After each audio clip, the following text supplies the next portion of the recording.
It started with a dinner. A normal, harmless family dinner. Or so I thought. I was sitting at the far end of the table, same spot I always ended up in. Not quite ignored, but definitely not centered.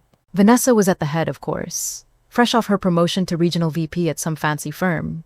She wore success like a designer coat tailored, polished, impossible to miss. Sophie, the youngest, sat beside her, glowing with the kind of energy that comes from knowing everyone loves you just for existing. She was showing off an invitation to her first solo gallery show. Everyone clapped. Mom reached for the wine and toasted both of them. She was on her second glass, her voice just loose enough to slip the truth. And that's when it happened. She turned to me, smiled, and said it as casually as if she were commenting on the weather. "You were always my biggest regret, Lila." The words dropped like a stone into the room. And then they laughed. Vanessa loud and sharp. Sophie in that high-pitched way she always does when she's nervous. Even Dad chuckled. And Mom? She looked proud of the punchline. Only one person didn't laugh, Uncle Ray. He shifted in his seat like he wanted to disappear. He didn't say anything, but he didn't smile either. He just looked at me, and then looked away. I felt it rising in my chest like a hot, bitter wave. Not sadness, not shock. Something older, something deeper. It was the sound of every birthday forgotten, every achievement ignored, every quiet insult brushed off as a joke, all crashing into one another inside me. I set my spoon down. Not hard, not loud, just slowly, deliberately. I looked my mother in the eye, and I smiled. The kind of smile that doesn't touch your heart at all. "Well, Mom," I said, my voice calm. "Unlike you, I can actually undo my mistakes." The room went silent, but not the peaceful kind. The kind of silence that follows after a window shatters, when everyone's frozen, pretending they didn't hear what they just heard. That was the moment everything shifted. That was the last time I ever sat at my mother's table, and none of them had any idea that I was already planning to disappear for good. Because sometimes the sharpest revenge doesn't come from yelling or fighting. It comes from walking away, completely, without looking back. You'd think I'd be used to it by now, being the afterthought, the filler, the background noise in my own life. But truth is, you never really get used to it. You just get better at pretending it doesn't hurt. Growing up, our house told a very clear story. Vanessa's trophies lined the hallway, like golden soldiers guarding her greatness. Track meet spelling bees, debate championships, each one polished, dusted, admired. Sophie's world was on the walls, photos she took of clouds and flowers, and her own reflection, framed like fine art. "She's got such an eye," Mom would say. "She's a visionary," even when the photos were blurry. And then there was my box. Not a shelf, not a wall, just a dusty cardboard box shoved under my bed. Inside, a state writing award, 2 regional poetry ribbons, and a tiny journal contest I won in 8th grade. No one ever saw them but me. I remember once, I was maybe 11, I taped one of my poems to the fridge. I thought maybe someone would read it. The next morning, it was gone, replaced by Sophie's crayon drawing of a cat with wings. "Cute," Mom said, "so imaginative." I didn't ask what happened to my poem. Birthdays were no different. Vanessa always had a theme party. One year it was Paris, another year masquerade. She got a cake shaped like the Eiffel Tower, 3 tiers, edible glitter, the whole thing. Sophie had handmade scrapbooks from Mom filled with messages like, "You light up our lives."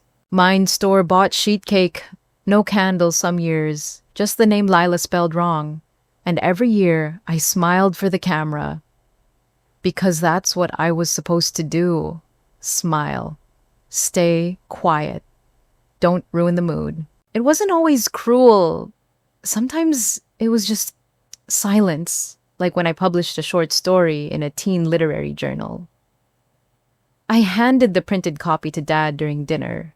He glanced at it, nodded, and said, "Your cousin Jack just got into med school." That was the end of the conversation. You start to believe after a while that maybe you're just not worth the fuss, that maybe being seen is something other people get, and your job is just to applaud them from the sidelines. Uncle Ray used to come around during the holidays. He'd bring a book or a pie, sit in the corner, and barely say a word. But he saw things. I know he did. He once found me crying in the laundry room after a family game night. No one had picked me for their team again. He didn't say much, just handed me a tissue and said, "They don't see you." But I do. Then he left the room. No hugs, no advice, just that one line. And honestly, it meant more to me than anything I'd ever heard in that house. Still, he never spoke up. Not when Mom mocked me.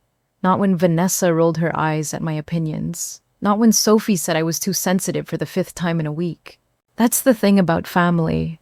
Sometimes the people who hurt you the most are the ones who call it love. And the ones who see it happening, they stay quiet. Because it's easier. But silence doesn't mean safety. Silence is just a different kind of wound.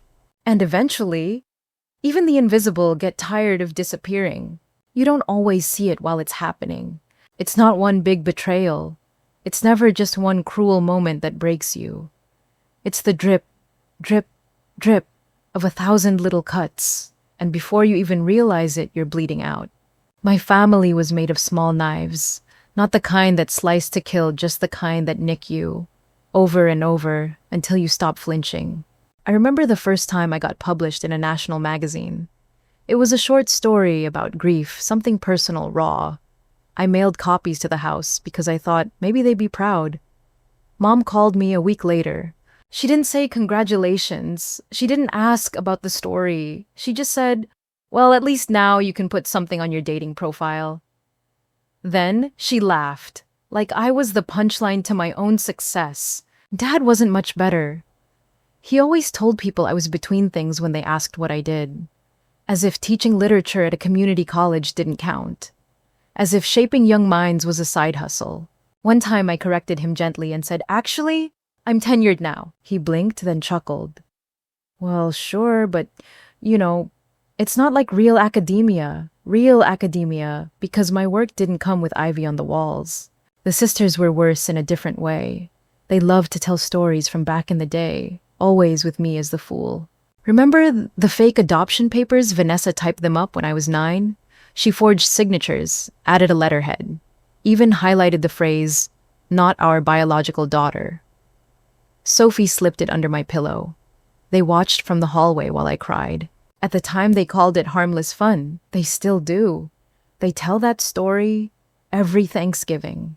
Oh, remember when Lila thought she was adopted? Cue the laughter. Another favorite, the diary incident. I'd poured my heart into those pages, private thoughts, poems, fears. Sophie found it and read it out loud during a sleepover. She did voices. Vanessa filmed it. They both thought it was hilarious. When I begged Mom to make them stop, she said, "Don't be so sensitive. That's what sisters do." But that's the thing. It's not what sisters do. It's what bullies do. And when the bullies live in your house, when they sit at your table and call it love, it messes with your head. I started doubting everything I felt. Every time I got angry, I questioned if I was overreacting. Every time I cried, I apologized. I told myself I was lucky, that it wasn't abuse, that no one hit me, no one screamed, no one locked me in closets or left me on the side of the road. But neglect wears a different face. It smiles. It laughs. It bakes you a cake and tells you you're ungrateful when you say it's not enough. I had been their scapegoat for so long I didn't even notice the bruises anymore. Not on my skin, on my spirit. That's the thing about being invisible. Eventually, you start to disappear from yourself too. But not anymore. Because the night my mother laughed and said I was her biggest regret, something snapped back into place. I didn't feel invisible. I felt wide awake. And for the first time, I started to imagine what life might look like without them in it. So there we were, back at that same dinner table. Same seats, same roles, same tired performance we'd been perfecting for decades. Except this time, I wasn't playing along. The lasagna had been cleared, the wine had done its job, everyone was just loose enough to get comfortable. Vanessa was still holding court, describing how her new corner office had a view of the river. Sophie scrolled through her phone, flashing pictures from a photo shoot in the desert. Mom topped off her glass and nodded proudly like she was admiring her collection. And then came dessert. Mom placed it down like it was the crown jewel. A perfect raspberry tart. Golden crust. Glazed berries arranged like stained glass. Everyone gasped, praised her baking skills, except me, because the second I saw it, I was 10 again. Back then, raspberries were my favorite. I used to ask for them on my birthday every year, and every year I got chocolate cake. Because that's what Vanessa liked, because it was easier to make one dessert everyone would enjoy. Except it wasn't for everyone, it was always for them. I was just the extra fork at the table. And now, here it was, this gorgeous tart, delicate and sweet. A reminder that even when I asked for something small, something simple, it was always too much. I picked up my fork. But before I could even take a bite, Sophie chimed in. "Hey, Lila," she said, laughing. "Remember that time you begged to come to my photo shoot in college? And I told you you'd ruin the vibe with your teacher energy." Vanessa snorted. Dad chuckled. Mom was already halfway through her slice. And me, I sat frozen. That memory hit hard not because it was particularly cruel, but because I had forgotten how many times they'd made me feel like a burden, just for wanting to be included. That day at the photo shoot, I had brought her snacks, helped her carry her gear across town, sat in the car for hours waiting. And in return, she laughed behind my back, called me a walking buzzkill to her friends. Now she was proudly retelling it like a classic family joke. Another moment where I was the punchline.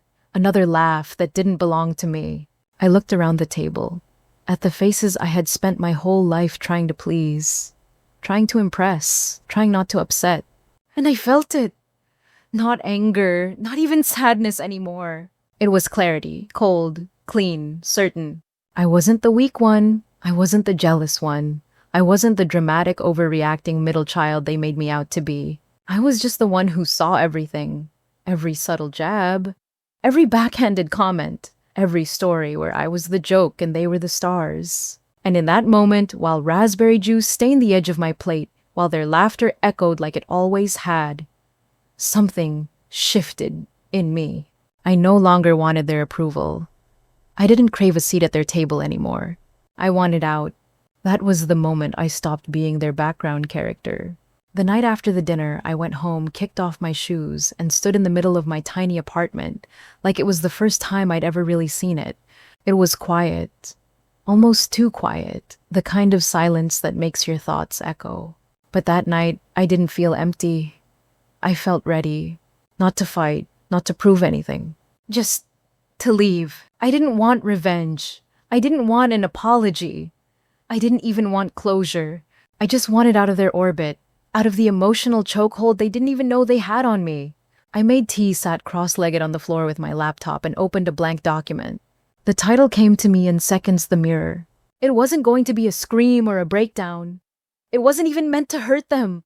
It was just going to be the truth, my truth. A reflection of what they'd done, the comments, the silences, the way I had been edited out of my own family photo.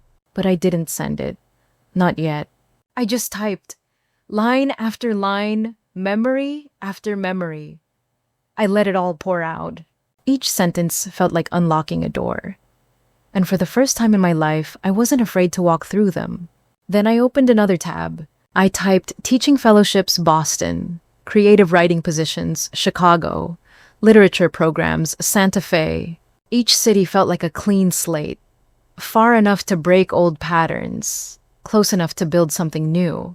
I bookmarked listings, made notes, drafted a fresh resume. I uploaded my writing samples, customized my cover letters. And every click felt like a heartbeat. Not the panicked kind, but the steady kind, like life returning to a body that had been numb for too long. I didn't cry. I didn't second guess. I just moved. Step by quiet step, I was building my exit. Not a grand escape. Not a drama, just a decision. A choice I finally gave myself permission to make. Around midnight, my phone buzzed. Unknown caller. I let it ring, thinking it was a scam. But then it rang again. Same number. And something in my chest told me who it was. I answered, but didn't speak. The line was silent for a few seconds. Then I heard it, a breath, a pause, then a voice I hadn't heard in a while. Uncle Ray? He didn't say my name, didn't ask if I was okay. He just said, I saw what happened at dinner. Then silence again. Before I could respond, he added, I should have said something. And then he hung up. That was it. No apology, no explanation, just a voice that cracked open something inside me. Because even though it was too little too late, it was the first time someone in that family admitted that what they did, what they always did, wasn't okay. But I didn't need his words to move forward. I already had a plan. By morning, I had 3 applications submitted. I ordered moving boxes online. I even started deleting old voicemails, old texts, old photos. Digital ghosts that no longer deserved space in my life. It wasn't about being angry. It wasn't even about being hurt anymore. It was about choosing peace, choosing myself. And sometimes the quietest exits are the ones that echo the loudest. 3 weeks. That's all it took. 3 quiet, focused weeks to begin a life none of them would be part of. First, I changed my number. No announcement, no goodbye text, just gone. Then, I shut down every social media account. Facebook, Instagram, even the Pinterest board I used to plan Vanessa's bridal shower. Gone, all of it, like scrubbing away fingerprints. By the end of week 2, I'd signed a lease in Santa Fe. It wasn't a big place, just a 1-bedroom apartment above a bookstore. But it had sunlight, hardwood floors, and silence that felt like freedom. I pictured myself there, coffee in hand, book stacked by the window, a life where I didn't have to shrink myself to fit anyone's expectations. Back home, the panic was starting to ripple. Mom left her first voicemail 2 days after my number changed. Lila, don't be dramatic. Call us. We're family. She sounded annoyed, as if my silence was more offensive than 3 decades of being ignored. Vanessa was more tactical. She sent emails with subject lines like urgent and for Dad's birthday. She talked about logistics, who's bringing what dish, what time I should arrive. As if nothing had happened. As if I hadn't finally said out loud that I was done being their punching bag. Sophie tried to play it cool. She posted a throwback photo of us at a theme park. Tagged me. Captioned it, "Miss this girl." Comments rolled in from friends I hadn't heard from in years. "Aw, where's Lila these days?" She didn't know because I didn't tell her. I didn't tell anyone. I saw the emails, the missed calls, the tags, and I deleted every single one of them. Didn't open, didn't reply, didn't give them a single crack to crawl through. Every deleted message was a boundary. Every silence was a sentence they finally had to read between the lines. They had spent years pretending I wasn't hurting. Now they were the ones being ignored. And they didn't know how to handle it. I didn't feel guilty. I didn't feel powerful either. I felt clean, like someone who'd walked through fire, burned off what didn't belong, and came out on the other side whole. The morning of my move, the sky was still dark. Santa Fe was waiting. A new job, a new apartment, a new version of me. I stood outside my parents' house one last time. Engine running, sun barely rising. I didn't knock. I didn't ring the bell. I just walked up to the mailbox, reached into my coat pocket, and pulled out the letter I'd written weeks ago. The mirror. It wasn't long, just a few pages, but it held everything. The stories they forgot. The ones they laughed at. The moments they never bothered to ask about. It was never meant to change them. It was just meant to show them who I really was, and who they had chosen not to see. I folded it once, slipped it inside, and just like that, I walked back to my car. No goodbye, no turning around. I drove away as the sun cracked over the horizon, and I didn't look back. Not once. The silence was the best part. It didn't feel cold. It didn't feel lonely. It felt like peace. No constant buzzing phone. No one asking for favors under the disguise of family. No more pretending. For the first time in my life, no one expected me to fix anything. But slowly, the cracks started showing, not in my life, in theirs. I saw the first sign on Facebook. A cousin I barely talked to posted a picture from Thanksgiving. The caption said, "Family drama hits different when the glue disappears." And in the comments, someone tagged me, "Lila, you really dodged a bullet this year." I didn't reply, didn't like it, just stared at the photo. Vanessa and Sophie were on opposite sides of the table.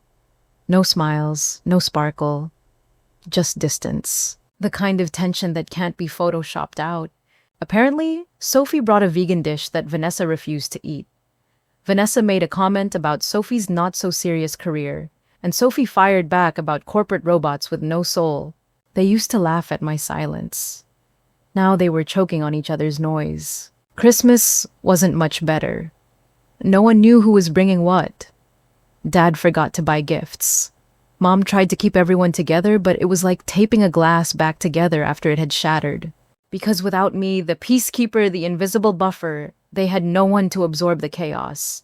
I had always been the one who remembered birthdays, the one who brought the right bottle of wine, the one who smoothed out tension with quiet, thoughtful gestures. And now they had to deal with each other.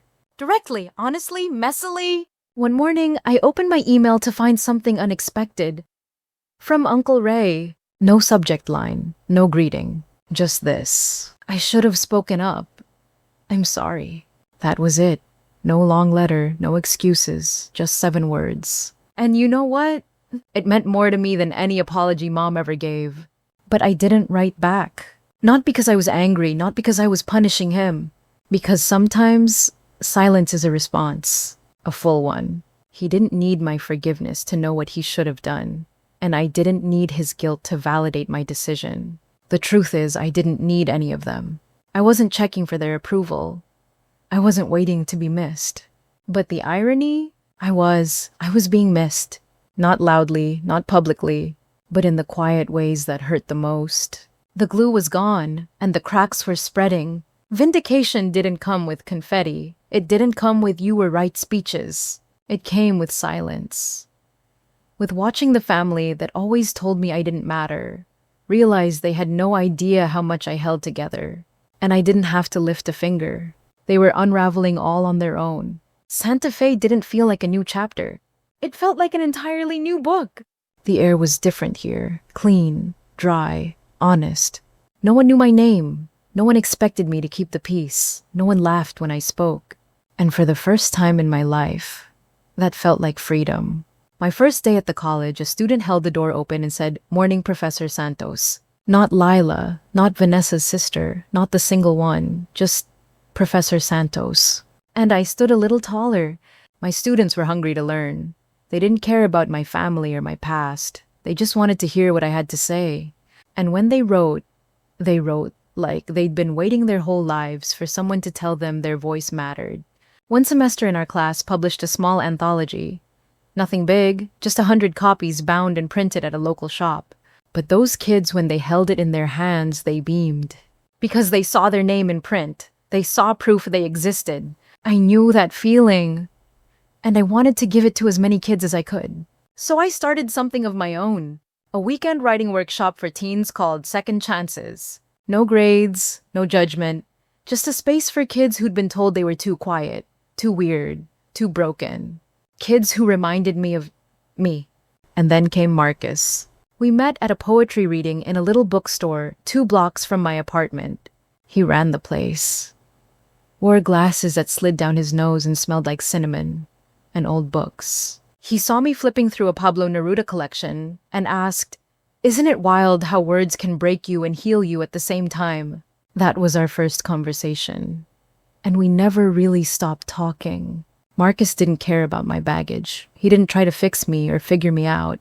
He just made space for me to be. With him, I never felt invisible. I felt seen, fully. We got married a year later. No big wedding, no matching bridesmaid dresses. Just us 2 rings and a courthouse. It was perfect. And then came Julian. We didn't plan to adopt. But when we met him, 10 years old, a quiet kid, with big eyes and a stack of library books clutched to his chest, I knew. I saw myself in him. He didn't say much at first. He was used to being overlooked, passed around, spoken over. But slowly, he opened up. He started telling me his own stories. Wild, beautiful, strange ones. And every time he did, I wrote them down. Not to fix him, not to change him, just so he'd never forget that his words mattered. We became a family, not by blood, but by choice. And in that little apartment above the bookstore, I built a life made of softness and strength. A life where love didn't come with competition, where laughter wasn't at anyone's expense. Then one Thursday afternoon it arrived. An envelope. No return address, but I knew that handwriting. My mother's.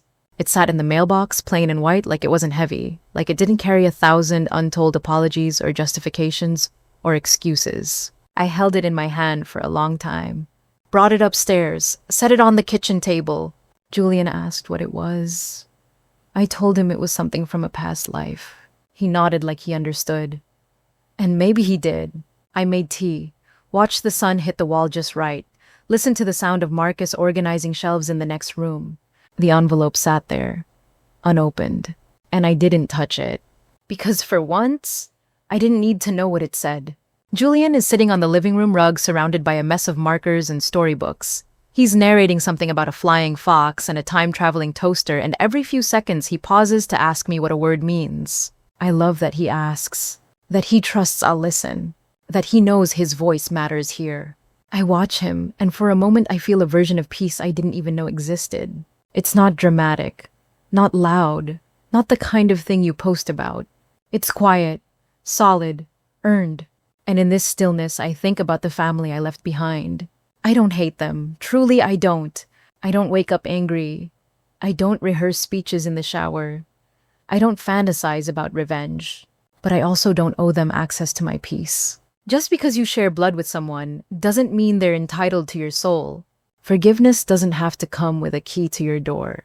Sometimes forgiveness looks like silence, like not answering the phone, like leaving the letter sealed, like living so freely they can't define you anymore.